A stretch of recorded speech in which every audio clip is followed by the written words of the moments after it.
বিশ্ববাজারে জ্বালানি তেলের মূল্য বৃদ্ধির সঙ্গে সামঞ্জস্য রেখে দেশে ভোক্তা পর্যায়ে সব ধরনের জ্বালানি তেলের দাম বাড়িয়েছে সরকার। নতুন সিদ্ধান্ত অনুযায়ী প্রতি লিটার ডিজেলের দাম ১৫ টাকা বাড়িয়ে করা হয়েছে ১১৫ টাকা। অকটেনের দাম ২০ টাকা বাড়িয়ে নির্ধারণ করা হয়েছে ১৪০ টাকা। পেট্রোলের দাম ১৯ টাকা বাড়িয়ে করা হয়েছে ১৩৫ টাকা এবং কেরোসিনের দাম ১৮ টাকা বাড়িয়ে নির্ধারণ করা হয়েছে ১৩০ টাকা। রোববার মধ্যরাত থেকেই রাজধানীর বিভিন্ন পেট্রোল পাম্পে নতুন দামে জ্বালানি তেল বিক্রি শুরু হয়েছে। তবে নতুন দামের কারণে পাম্পগুলোতে সাধারণ মানুষের মধ্যে মিশ্র প্রতিক্রিয়া দেখা গেছে। দাম বাড়াইছে সেটা নিয়ে আমাদের কোনো প্রবলেম নাই, তবু যদি এরকম সিরিয়াল দিয়ে যদি এখন হ্যাজেল করে যদি তেল নিতে হয় তাহলে তার কোনো লাভ হলো না।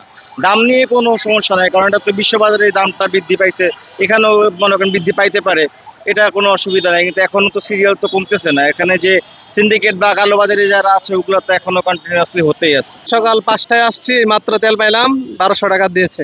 জনগণের পক্ষ হয়ে অন্তত একটু অনুশোচনা প্রকাশ করা, দুঃখ প্রকাশ করা, মানুষের প্রতি একটু দুঃখী হওয়া, কিন্তু আসলে সেটা উনি হতে পারে নাই। ওমর রাদিয়াল্লাহু তাআলা তিনি মানুষের বাড়ি বাড়ি গেছেন, মানুষের অভাব অনটন দেখছেন, উনি মানুষ কিভাবে খেয়ে না খেয়ে আছে এটা দেখছেন। কিন্তু আসলে আমাদের প্রধানমন্ত্রী তারেক রহমান উনি সেটা দেখে নাই, উনি বুঝে নাই। উনি যা সিনেমা হলে ছবি দেখার জন্য, মুভি দেখার জন্য, আর আমরা তেলের ভোগান্তিতে আসে যে তীব্র রোদ, মাথা ফেটে যাচ্ছে, শরীর তীব্র গরম, সিদ্ধ হয়ে যাচ্ছে। অনেকেই আশঙ্কা করছেন জ্বালানি তেলের এই নতুন মূল্য সিদ্ধান্ত সরাসরি প্রভাব ফেলতে যাচ্ছে সাধারণ মানুষের জীবনযাত্রায়। পরিবহন ভাড়া বৃদ্ধি থেকে শুরু করে নিত্যপণ্যের দাম, এমনকি কৃষি ও শিল্প খাতেও বাড়তে পারে উৎপাদন ব্যয়। অনেক মানুষই তেল পাচ্ছে না। এর সাথে আমাদের ভবিষ্যতের এফেক্টটা হতে পারে, কিছুদিন পরে দেখা যাবে যে এই সিরিয়ালটা আরো বাড়বে, মানুষ আস্তে আস্তে তেলটা পাবে না। এটার সাথে আমাদের তেল দিয়ে যেহেতু বিদ্যুৎ উৎপাদন হয়, আমাদের বিদ্যুতের উপরে একটা প্রভাব পড়বে, আবার নিত্য নৈমিত্তিক পণ্যের উপরে একটা প্রভাব পড়বে।